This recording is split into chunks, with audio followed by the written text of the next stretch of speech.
Hoje, para me ajudar aqui a trazer a mensagem, eu convidei a Michele e a Luciana. A gente está trabalhando nessa sequência, nessa série de mensagens, está falando de nossas histórias. E quando a gente está falando das nossas histórias, considerando que a gente tem histórias que a partir da palavra falam com a gente, mas a gente... Podem vir. Mas a gente está falando também da nossa história, essa da vida de cada um de nós. Então considera que tem as histórias que vocês vivem, que vocês viveram com Deus, que de uma forma especial colaboram, né? Constroem a nossa experiência. Fica à vontade. Constroem a nossa experiência com Deus. O seu testemunho, o meu testemunho, o nosso testemunho do que Deus fez, do que Deus faz, tem uma colaboração muito importante aí com aquilo, né, que Ele é, aquilo que Ele faz. Quando eu conto um testemunho, quando eu conto uma coisa que Deus fez na minha vida, quando eu falo um pouco do que Ele é, quando eu conto uma coisa lá da minha casa, quando vocês contam uma resposta de oração, a gente está falando da nossa história. As nossas histórias, né, aquilo que Deus tem feito. Então, hoje é um momento desse da gente falar um pouquinho sobre isso. E eu convidei a Michele e a Lu, assim, sabendo que elas são conhecidas por parte de vocês. Então eu queria que cada uma falasse um pouquinho de si aí, né, se apresentando, né? Podem pegar o microfone, não precisa ficar. Falar um pouquinho de si. O que vocês fazem, né, para viver? Contar um pouquinho da história de vocês. Pode começar, quer? Pode começar. Bom, gente, sou a Michele, sou casada com o Rafael. Eu sou uma senhorinha de 43 anos que ama chá, livros, cachorro e música antiga. Minha primeira formação foi em processamento de dados, depois eu me formei em pedagogia. Eu trabalho na Prefeitura de São Paulo há 10 anos. Meu cargo é de professora de educação infantil, ensino fundamental 1, mas atualmente eu trabalho na Diretoria Regional de Educação da Capela do Socorro, atuando no núcleo de estágio, né, com os programas de estágio da Prefeitura e também com a formação de professores. Bom, eu sou a Luciana. Eu sou serva do Senhor Jesus Cristo, sou esposa, mãe, apaixonada pela minha família e eu sou membro aqui da igreja já há 7 anos, que a gente caminha junto aqui, vai fazer 7 anos agora. Eu sou instrutora de treinamento e desenvolvimento profissional, sou pedagoga, minha formação original é Direito, mas eu migrei para Recursos Humanos porque sou apaixonada por gente. E hoje eu trabalho com treinamento e desenvolvimento, com programa de aprendizagem, com estágio e também dentro das empresas treinando quem vai receber os estagiários e os jovens aprendizes, né?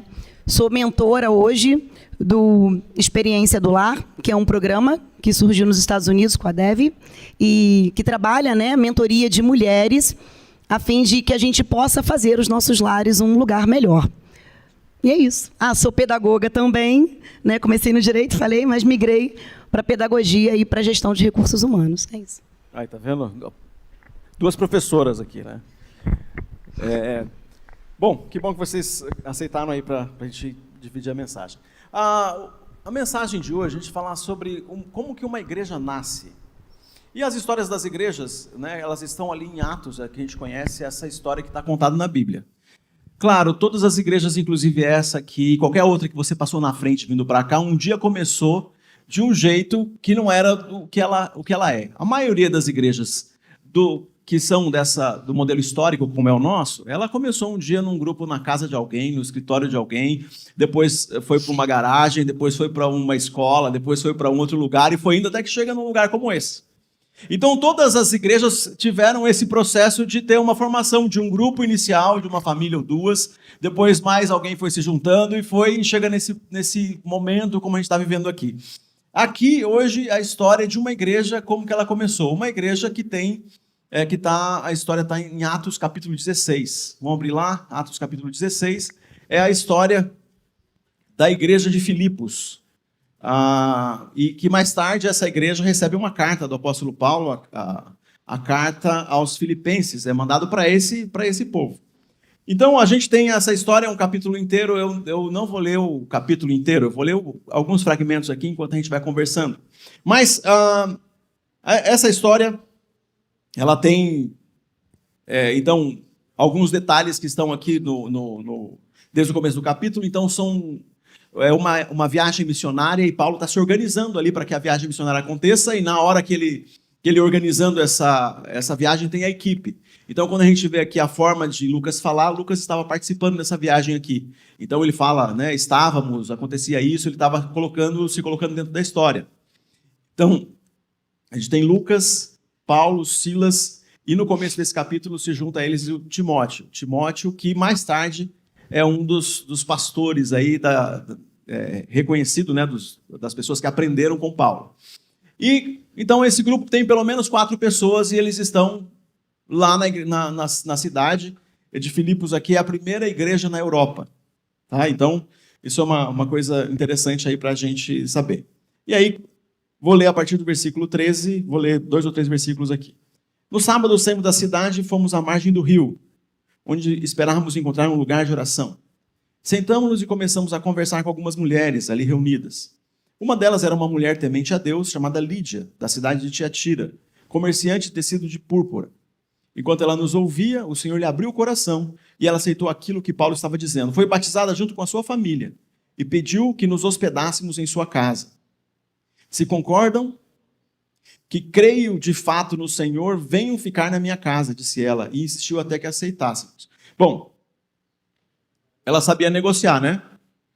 Ela falou, eu aceitei Jesus. Eles falaram, a gente está vendo. Se vocês acreditam que eu acredito, então bora lá para minha casa. Aí eles ficaram, né? Foi um checkmate. Porque eles falaram assim, não, a gente não acredita que você aceitou. Então coisa de negociante. Essa mulher aqui, né, vendedora de tecido vermelho, tecido púrpura, ela era como se fosse uma estilista daquele tempo, do tempo dela, lá para aquela cidade. Comerciante, para receber um grupo de 4 pessoas na casa dela, dá para ver que tem uma casa, né, que dá para receber visita, sim, né? E outra coisa, ela não era da cidade, né? Ela não era de Filipos, ela era de Tiatira. Então é como alguns de vocês aqui. Quem não nasceu em São Paulo, levanta a mão aqui. Eu. É isso, né?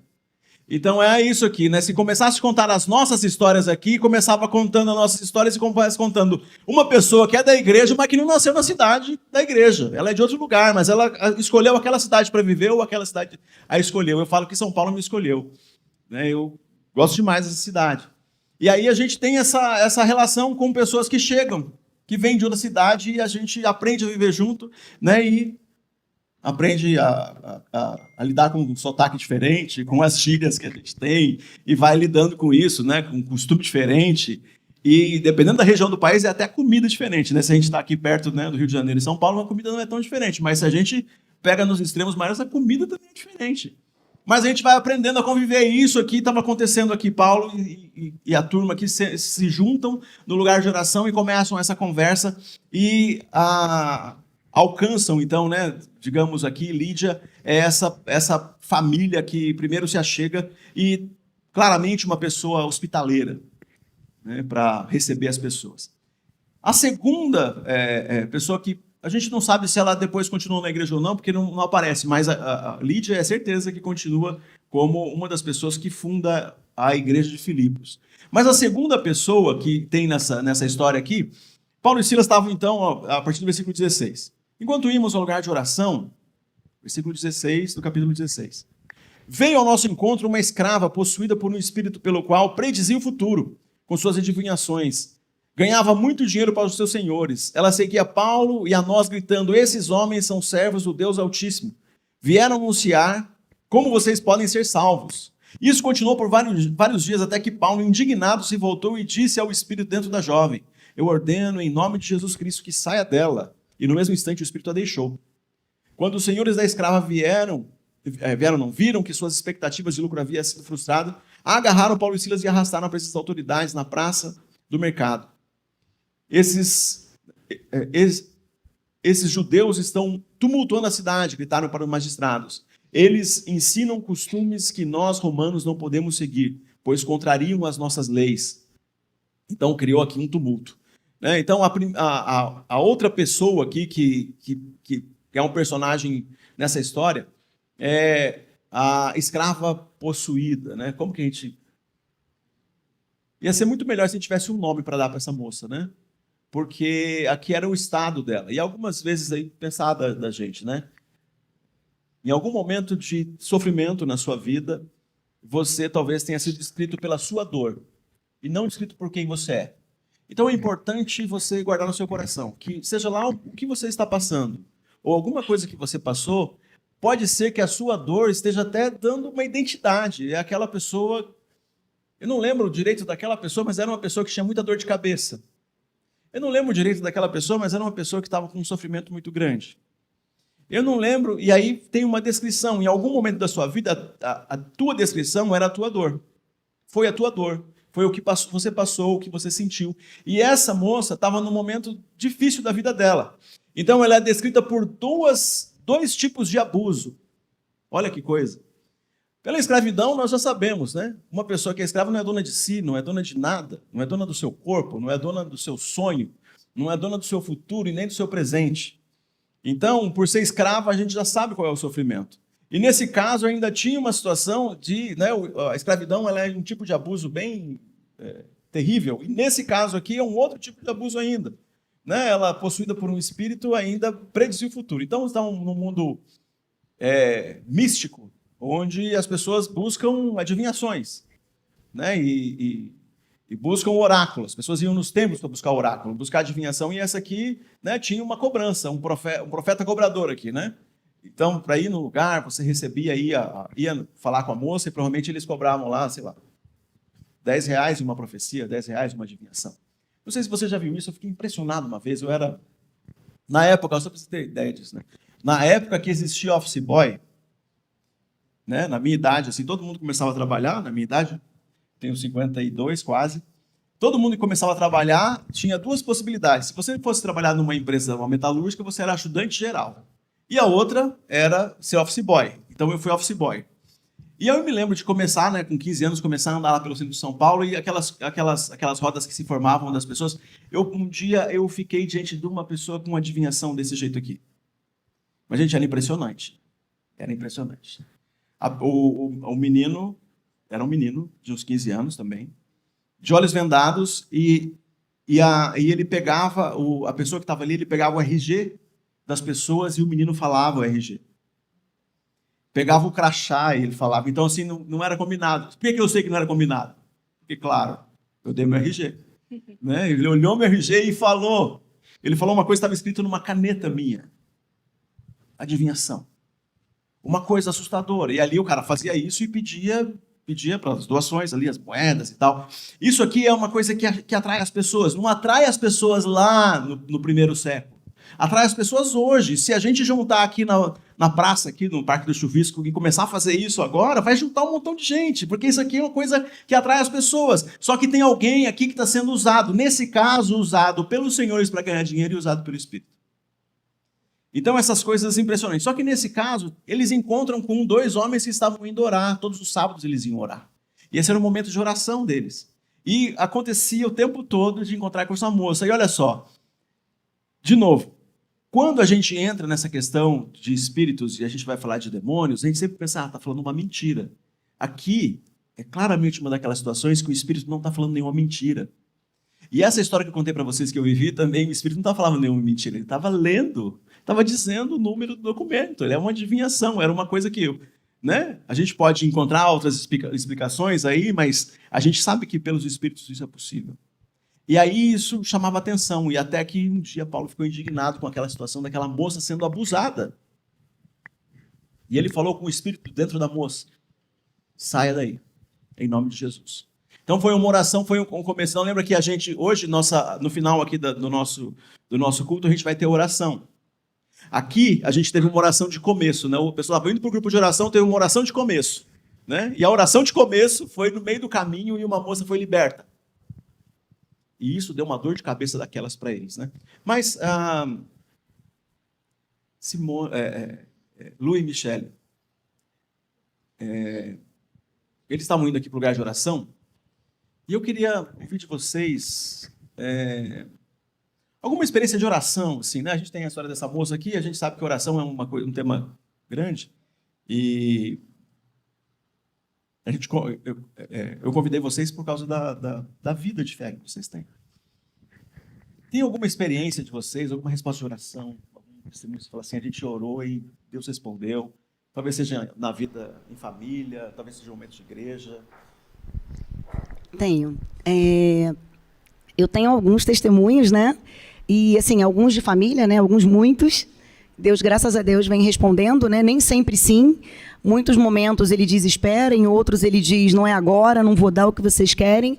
Mas eu tenho um testemunho pessoal que eu vivi na adolescência.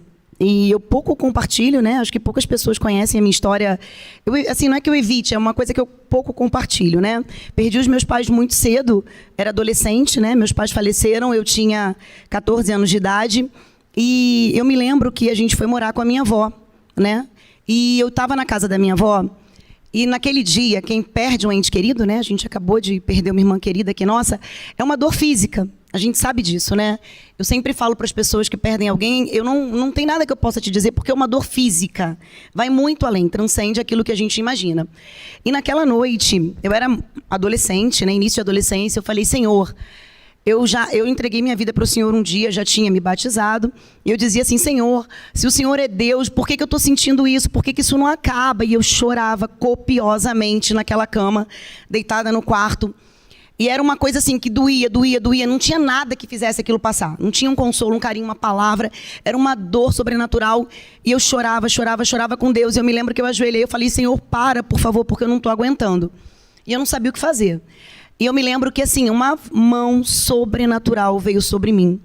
Mas sobrenatural. Uma mão mesmo, assim, é uma situação, né? Silas e Paulo, eles estavam ali.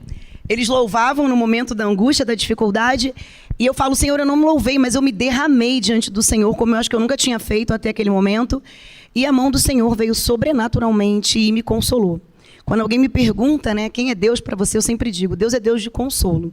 Porque a minha maior experiência, talvez, na minha vida, assim, quando eu consigo pensar, mesmo em tudo que a gente já viveu em família e nas respostas, é esse Deus consolador, que coloca a mão dele de poder mesmo e dá a resposta que a gente não consegue imaginar, porque é algo sobrenatural, esse consolo que vem do Espírito Santo. E naquele dia eu acho que eu tive a minha primeira experiência verdadeira, assim, com o Senhor, né? Uma experiência de uma resposta de oração ali imediata, onde o Senhor realmente tranquilizou, acalmou meu coração. E eu me lembro de dormir com uma mão sobre mim, uma mão sobrenatural, e até hoje eu não sei explicar, só sei dizer que é o Senhor, né?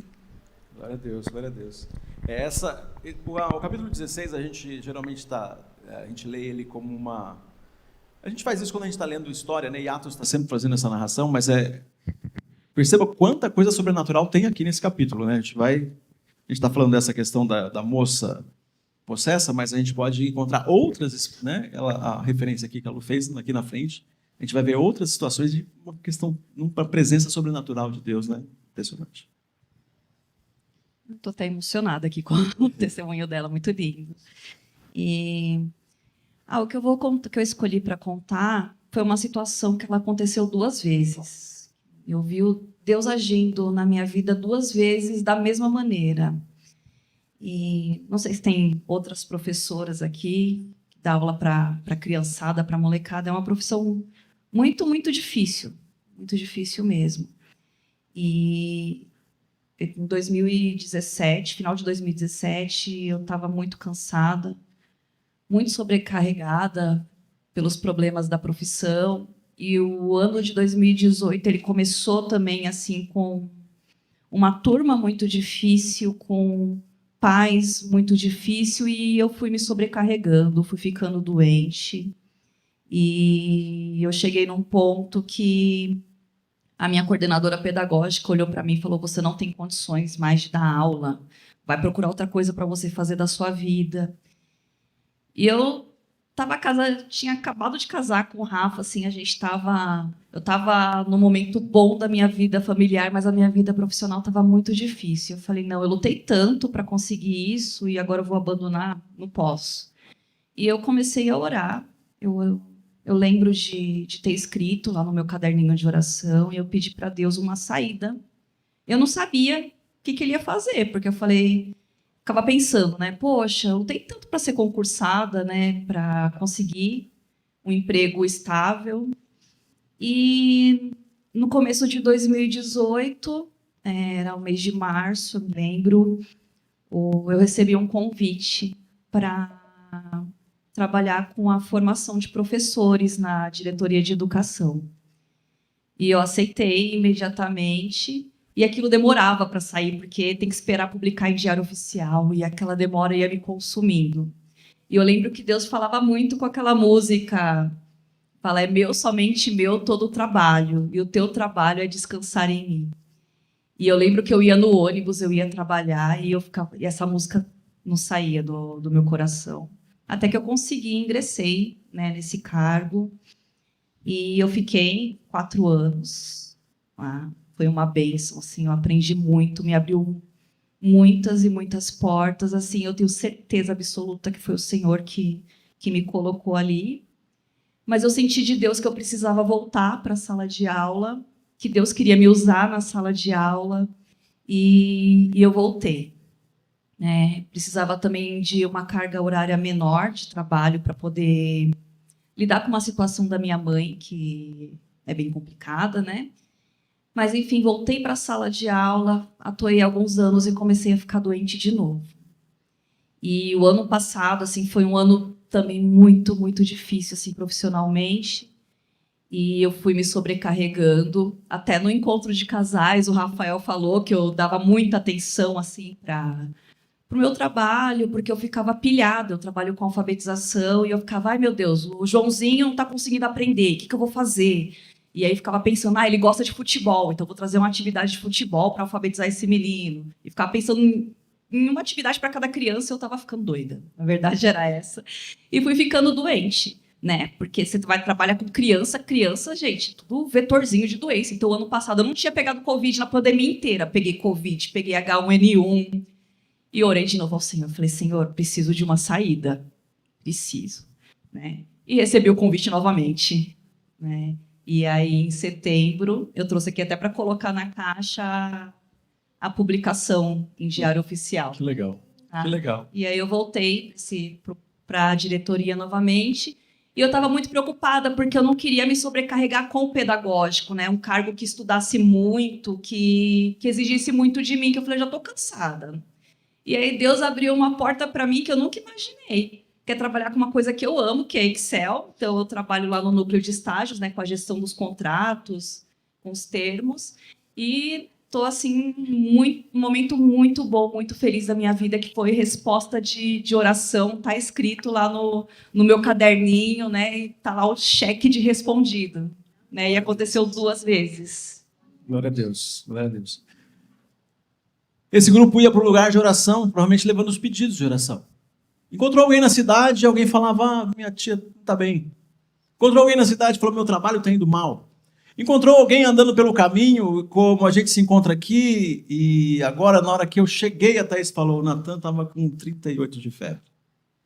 Essas coisas, vai para o lugar de oração, vai orar e leva a oração. Alguém falou, meu casamento não está bom, minha família não está bem, meu trabalho está difícil. Eu não estou com paz, eu estou passando por um momento difícil. Indo para um momento de oração, levando a oração. Então considera isso, que talvez você está passando por um momento e não é para você passar sozinho. Numa comunidade de fé, numa igreja, olha só, essa igreja começou com um grupo de oração. Numa igreja nós temos os nossos pedidos de oração, as nossas necessidades, que passa por coisas grandes, que tem a ver com uma necessidade grande, de uma família passando por ter que se reinventar. Nova profissão, novo negócio, nova cidade, outras coisas. E passa por outro lugar também, que precisa de paz no coração. Não sabe o que está acontecendo, que está tirando nossa paz. Fala assim, é subjetivo. É o suficiente para Deus agir naquilo que a gente consegue definir, dar nome. E às vezes a gente não consegue dar nome, vai dizer assim, mandar uma mensagem. E eu sempre falei para vocês, eu já falei para vocês algumas vezes, vou repetir. Eu não sou curioso. Se você disser, ore por mim, tá bom, eu vou orar. E não vou perguntar pelo quê, a não ser que você diga. Se você disser, eu pergunto mais alguma coisa. Mas se você não disser pelo quê, eu não vou perguntar. Eu vou sobreviver sem o resto da sua informação. Porque Deus também não precisa disso. Tem algumas coisas que a gente precisa de um ouvido qualificado, até de tempo. Ore por mim. Mas eu precisava de 2 horas para explicar o que eu estou passando. Então a gente não tem 2 horas, eu só posso orar por você. E é isso que foi acontecendo com Paulo. Paulo foi vendo a moça sofrendo. Olha o que aconteceu. Por vários dias ele viu a moça sofrendo.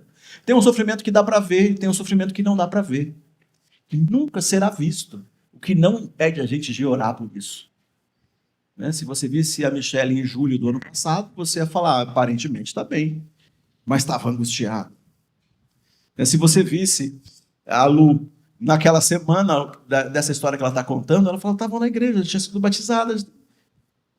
Ao olhar, parece que não tem pedido de oração. Mas nós precisamos ser abençoados e guiados pela mão poderosa do Senhor para que Ele nos dê paz.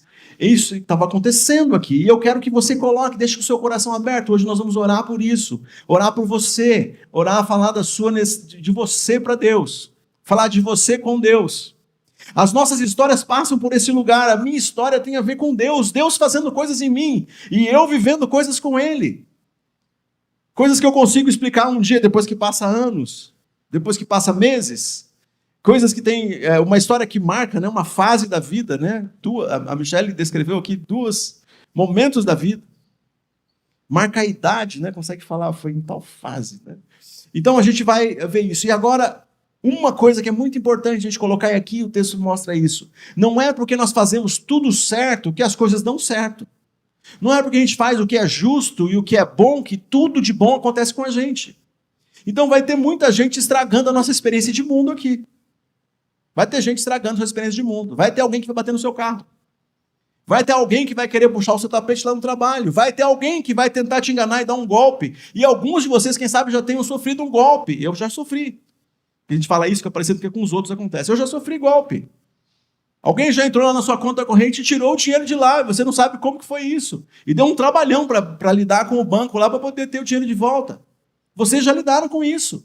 Se não lidaram, acho que você pode conversar um pouquinho aí e você vai ver e logo encontrar alguém que passou por isso. Ou você alertou um tio, um parente seu filho, alguém. Cuidado, isso aí tem cara de golpe.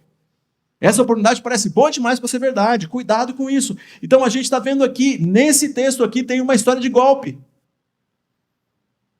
Gente que está aproveitando de uma pessoa para ganhar dinheiro. Isso acontece na nossa cidade, isso acontece aqui. E o que aconteceu aqui tem uma comunidade nascendo para proteger quem está frágil, quem está fraco, a moça possuída. Protege essa moça, vamos proteger essa moça, vamos dar um jeito aí. De algum jeito ela não pode continuar sendo abusada desse jeito. E fazendo certo, então, eles estão fazendo certo, protegendo a moça. E são presos.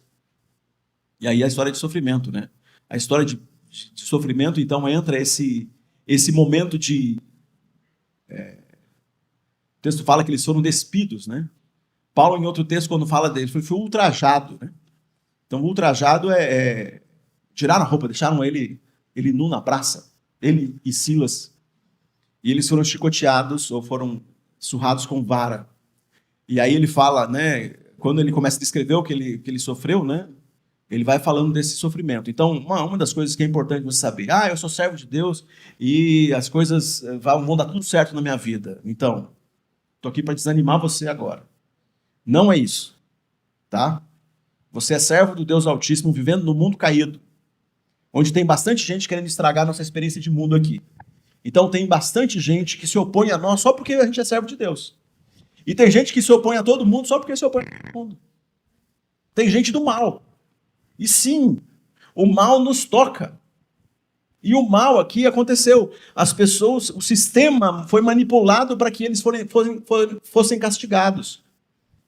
Então tem um castigo que não era para acontecer. O que eles fizeram de errado? Protegeram uma moça de um abuso. E eles foram chicoteados por conta disso. Foram presos por conta disso. Né? Pé no tronco. Foram... Difícil lidar com isso. E eles acabam indo presos. E o texto conta aqui a parte, eles já na cadeia. Então, depois, se você continuar lendo o texto, você vai ver os detalhes desse sofrimento aqui. Mas por volta da meia-noite, Paulo e Silas oravam e cantavam os hinos a Deus, e os outros presos ouviam. Gente, isso é bem diferente, não é? Provavelmente, gente, tem alguém que não veio no culto hoje porque está sofrendo. E aqui o texto está dizendo que é o contrário, olha só. Eles não sabiam, aqui a gente está olhando o texto de trás para frente, a gente já sabe o final. E quando a gente já sabe o final, a gente, impressionado pelo final, a gente celebra o meio, né? Porque se eu sei que vai ter um terremoto daqui a 5 minutos, e esse terremoto vai ser de libertação, eu canto alto pra caramba. Se eu sei que depois que eu vou levar 50 varadas, que vão cortar as minhas costas, mas no final vai ter um terremoto, vão contar a minha história como se eu fosse um herói, isso vai ser maravilhoso. Eu vou aguentar essa chibatada. Mas olha aqui, eles sofreram tudo isso e não sabiam qual era o final. Eles estavam cantando à meia-noite e não sabiam qual era o final da história. A gente sabendo qual é o final da história, a gente fica muito feliz de saber, olha, mudou tudo, mas aqui eles estão cantando sem saber o final da história. Então o convite para você é para você olhar para Deus, orar, louvar e adorar, mesmo sem saber o final da história. Qual é o final da sua história? Eu sei que pelas histórias de testemunho que a gente está ouvindo aqui, da Michelle e da Lu, provavelmente você também vai ser visitado por Jesus. Mas não é necessariamente no primeiro minuto. A oração da Michelle era, sei lá, maio, abril. E a resposta foi em setembro. E ela não sabia que seria em setembro. Então teve um dia que ela orou na segunda-feira e a resposta veio na terça. Mas primeiro foram, sei lá, 4, 5, 6 meses orando. Alguns de vocês estão orando por algumas coisas que faz 1 ano, 2 anos, 10 anos. E eu não sei qual é o dia que chega, mas eu sei que vale a pena continuar. Olha o que aconteceu aqui. Por volta da meia-noite, eles oravam e cantavam hinos a Deus. Os outros presos ouviam. De repente, houve um forte terremoto e até os alicerces da prisão foram sacudidos. No mesmo instante, todas as portas se abriram e as correntes de todos os presos se soltaram. Quando o carcereiro acordou, viu as portas da prisão escancaradas, imaginando que os prisioneiros haviam escapado, puxou da espada para se matar. Paulo, porém, gritou, não se mate, estamos todos aqui. O carcereiro mandou que trouxessem luz, correu até o cárcere, onde prostrou-se, tremendo de medo diante de Paulo e Silas. Então ele os levou para fora e perguntou, senhores, o que devo fazer para ser salvo? Eles responderam, creia no Senhor Jesus, você e sua família serão salvos. Então pregaram a palavra do Senhor a ele e toda a sua família. Mesmo sendo tarde da noite, o carcereiro cuidou deles e lavou suas feridas. Em seguida, ele e todos os seus foram batizados. Depois levou-os para sua casa e serviu-lhes uma refeição a ele e toda a sua família. E ele e toda a sua família se alegraram porque creram em Deus. Mais uma família alcançada aqui. Mais uma família alcançada. Mais uma reunião de casa. Mas seria uma virada, né? Uma noite. Meia-noite. Isso tudo aconteceu 24 horas de uma vida missionária. Né? Isso aí, sei lá, 3, 4 horas da manhã. Então imaginam que esse sofrimento, né, que eles estavam passando. E dá para ficar pensando, né, o que eles estavam vivendo naquele momento onde eles estão cantando e tem aquela... Eu não sei como funciona para você. Eu sei como funciona para mim.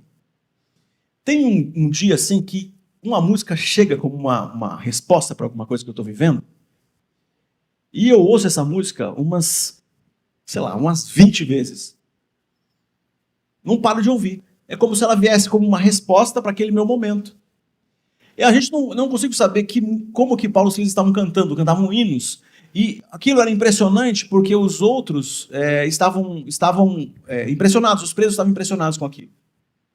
Os pés deles estavam no tronco.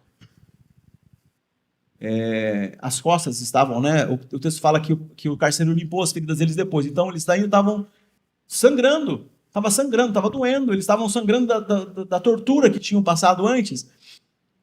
Mas os pés estavam no tronco, mas o coração estava em Deus.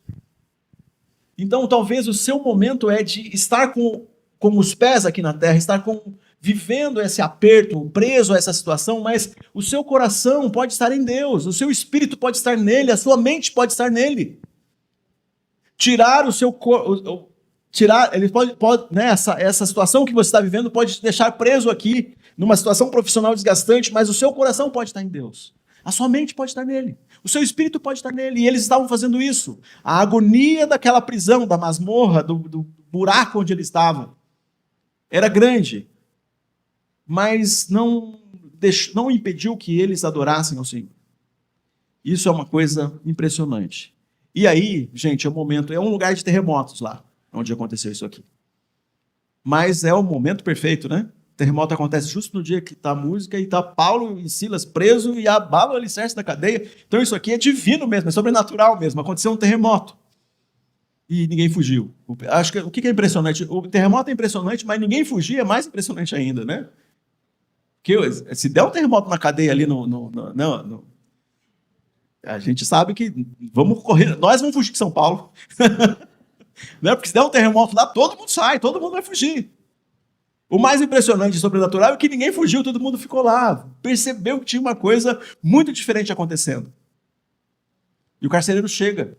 O carcereiro vai tirar a vida. O carcereiro paga com a própria vida. Dá para ver aqui que o pessoal não é bonzinho aqui dessa cidade. Né? O carcereiro já falou, eu vou me matar logo porque eles vão me torturar. E Paulo fala, não se mate. Você estava vivendo por uma coisa até agora, e agora eu vou te dar um motivo para você viver que é diferente. Só que acontece uma coisa, o carcereiro vem correndo para dentro e se prostra diante de Paulo e Silas.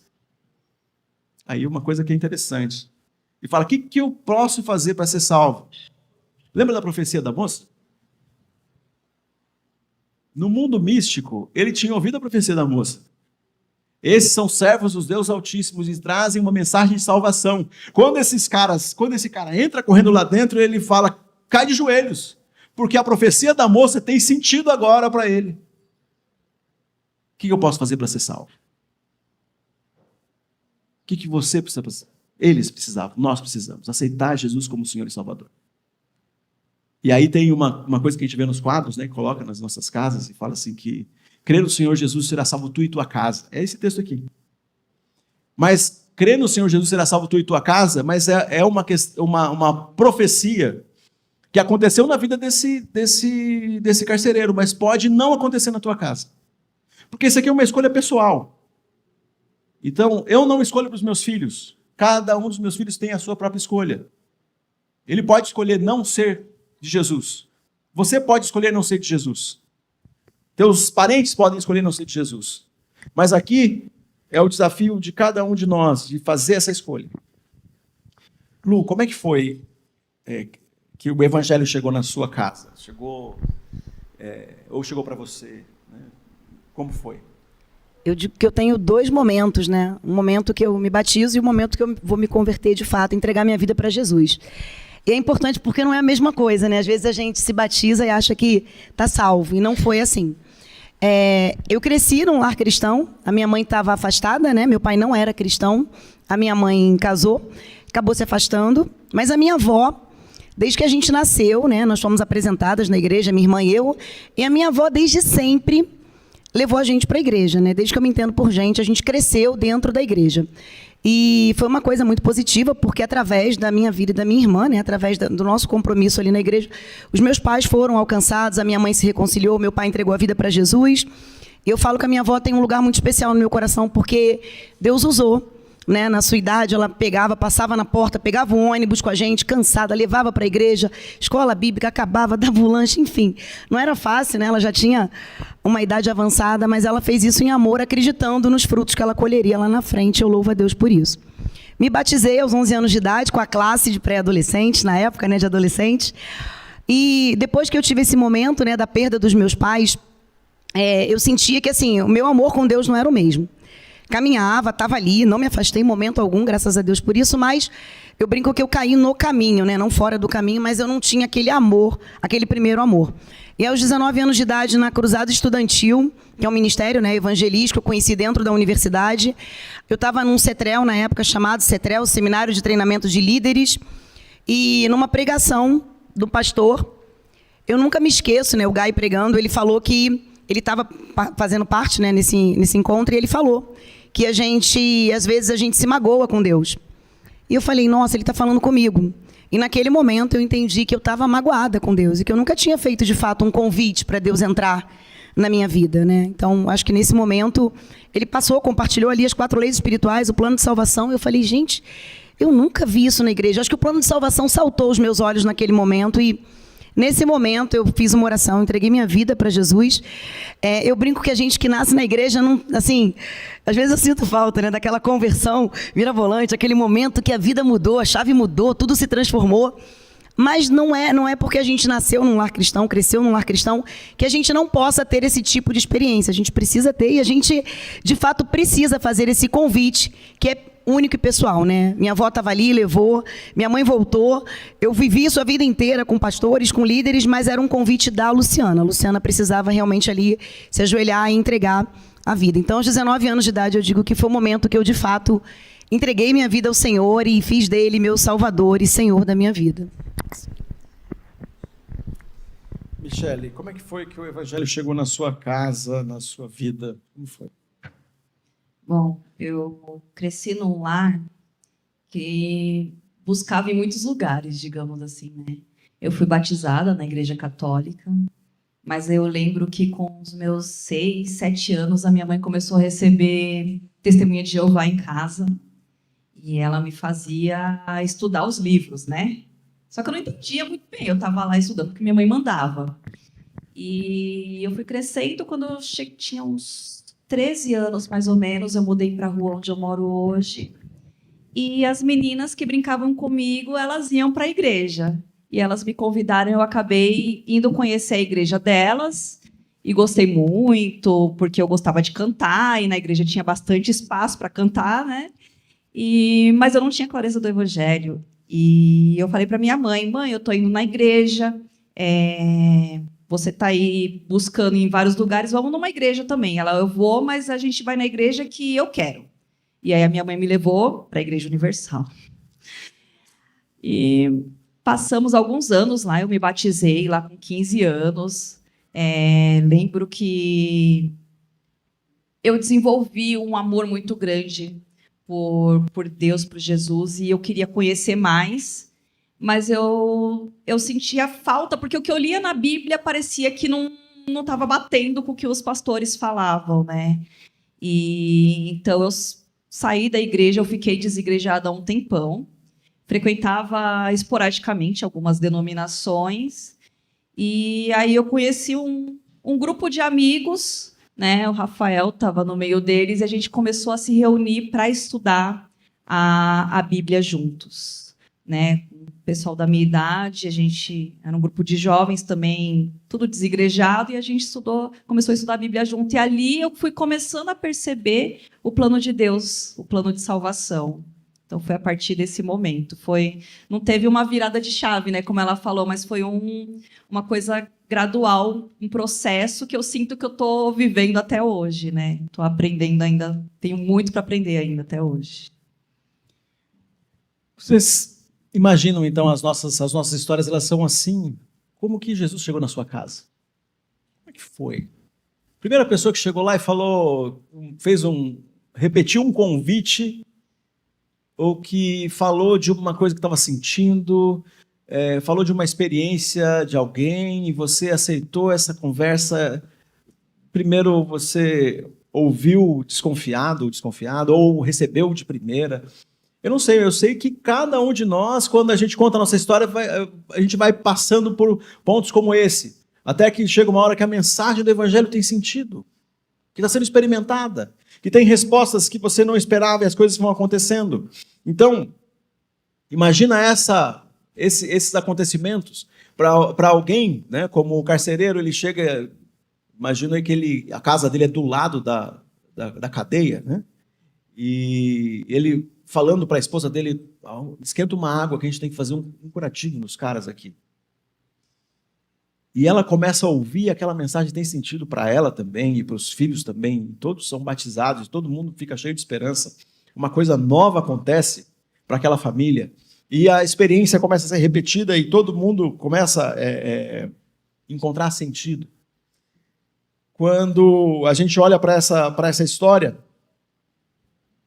lembrar que os donos da escrava estavam certos, viu, gente? O Evangelho, quando chega, ele muda tudo mesmo. Ele provoca muito.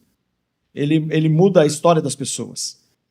Quando o Evangelho é pregado, não tem nada que resista. O evangelho desmascara o diabo, os espíritos se rendem, os homens e as mulheres são libertos, as coisas mudam. Gente que é capaz de tirar a vida por uma situação como essa aqui que nós vemos, é capaz de tirar a própria vida. Aqui ele repensa a vida, ele revê os princípios, ele começa a viver por outros motivos. As coisas mudam, mudou a história do carcereiro. É mais uma família, então, que faz parte da igreja de Filipos. Eu queria que você imaginasse essa casa, onde tem as reuniões, na casa, né? Depois no final do texto fala que eles voltam lá para a casa da Lídia. Mas eu queria que vocês imaginassem essa casa num dos cultos deles 1 ou 2 anos depois. Alguns dos prisioneiros que provavelmente estavam naquele terremoto estão lá no culto. A Lídia e a família dela. Algumas mulheres estavam lá no rio, lá nas primeiras orações, também estão ali. A família do carcereiro. E já tem outras pessoas que se juntaram, como nós aqui. Se eu chamasse você aqui, você ia contar a sua história. Algumas coisas que é importante a gente considerar, que a gente aprende aqui, que às vezes a gente está a parte impressionante da história deles adorando mesmo quando tudo está difícil. Porque às vezes aí a gente está, né, numa cama legal, a cama com um lençol legal, a gente está com comida na despensa, na geladeira, a gente está com tudo em ordem e a gente não consegue adorar. Eles conseguiam adorar, apesar de não saberem qual seria o próximo momento. Eles adoravam a Deus por quem Deus é. Eles não adoravam a Deus pelo livramento que viria. Então, eu ressinto quando a gente está adorando a Deus só porque a gente acha que vai ter uma resposta ali na frente. O nosso desafio é nos relacionar com Deus pelo que Ele é e não pelo que necessariamente Ele vai fazer. Ah, se Deus não fizer, eu vou largar dele. Então larga logo. Pode largar. Pode deixar dele. Porque Deus não está aqui para oferecer meios e soluções para que a gente não vive frustrado por aí. Então viva uma expectativa de que Deus vai agir não do teu jeito. Que Deus vai agir não na forma como nós queremos e que nós esperamos. Deus não está enquadrado no modelo que cabe na nossa cabeça. O plano dele está muito longe do nosso plano. Então, quando a gente olha para isso aqui, fala assim, não tem sentido. Aqueles que são os missionários, uma história de missão dessas, os caras serem chicoteados, sejam torturados, para acontecer tudo isso aqui. Não tem sentido. Pois é, eu também eu gostaria de dar a explicação melhor para você. Eu gostaria muito. Essa história fica parecendo com heroísmo e a gente vai construir na nossa mente, Deus vai quebrar as cadeias lá do meu trabalho, Ele vai quebrar os alicerces lá da estrutura, né, do pecado estrutural da nossa cidade. Talvez não. Anos depois, Paulo vai preso de novo, lá em Roma, provavelmente na masmorra mamertina, onde Pedro também ficou preso. E lá não teve terremoto. Não teve terremoto. Lá não teve, eu acho que teve hino. Teve hino, ele cantou, mas não teve terremoto. Não teve carcereiro que foi lá para limpar a ferida. Não teve conversão. Teve traição. Quando Paulo está falando isso lá em Timóteo, ele fala assim, Alexandre e Himeneu me abandonaram. Ele fala, foi abandonado, os amigos abandonaram. Só que ele termina dizendo assim, combati o bom combate, corri a carreira, guardei a fé. Ele continua adorando a Deus por quem Deus é e não pelo que Deus vai fazer. Então eu quero desafiar você, na sua história, a adorar a Deus por quem Ele é. E que quando, né, nós nos encontramos na eternidade, nós vamos nos encontrar lembrando dessas histórias que nós adoramos a Deus por quem Ele é e não necessariamente por aquilo que vai ser aquela resposta que você está esperando para amanhã. E fica numa boa expectativa de saber que Ele pode responder de um jeito que você não esperava. De um jeito bem diferente. A gente quer um tipo de resposta e Ele dá outro. A gente quer um tipo de experiência e Ele dá outra. A gente gostaria de contar aqueles testemunhos onde tem o terremoto. Quase todos. Onde tem a libertação, onde o Espírito vai embora e a gente sabe que tem situações onde as respostas não são desse jeito. Mas o que a gente pode garantir é que você não está sozinho. A gente pode garantir que Deus está presente. O que a gente pode garantir são outras verdades, como aqueles que esperam no Senhor, né, renovam as suas forças. Ganham forças para continuar lutando. Aqueles que esperam no Senhor continuam fortes para lidar com o Senhor. Aqueles que estão com o Senhor são mais fortes. Aqueles que estão com o Senhor, que andam com o Senhor, terão forças. Aqueles que estão com o Senhor vão enfrentar os dias difíceis. Aqueles que estão no Senhor vão descobrir de um jeito poderoso que tudo coopera para o bem, até mesmo quando eu não consigo explicar. Até mesmo quando eu não consigo explicar. Eu não consigo explicar algumas coisas. Eu não sei porque eu passei por algumas coisas, mas eu sei da verdade do Senhor. E eu sei que eu estou aqui hoje, experimentando do cuidado dele, que está à nossa disposição. Vou fazer uma oração agora e daqui a pouco a gente vai fazer uma oração por todos. Vou fazer uma oração agora terminando a nossa mensagem. Daqui a pouco eu vou fazer uma oração por você, especificamente, antes da gente terminar nosso encontro. Tá bem? Senhor Pai Todo-Poderoso, que essa palavra seja a verdade de Deus para os nossos corações. Que ela seja a verdade poderosa que visita o coração de cada um. Amém, Jesus. Senhor, que cada um aqui, na sua história pessoal, perceba Deus construindo as nossas histórias. Do mesmo jeito que o Senhor construiu com histórias impressionantes aqui, para que a igreja de Filipos se formasse. O Senhor está fazendo isso com as nossas histórias, nos juntando aqui, para fazer com que as nossas histórias sejam respostas poderosas do Senhor, para formar essa igreja, para que todos aqui tenham uma experiência sobrenatural com o Senhor, de adorá-lo por quem o Senhor é, pelo que o Senhor faz, não necessariamente por aquilo que eu quero, mas pelo que o Senhor é e pelo que o Senhor faz. Visita as nossas histórias, renova a nossa força, renova a nossa fé e nossa esperança. Em nome de Jesus. Amém. Amém.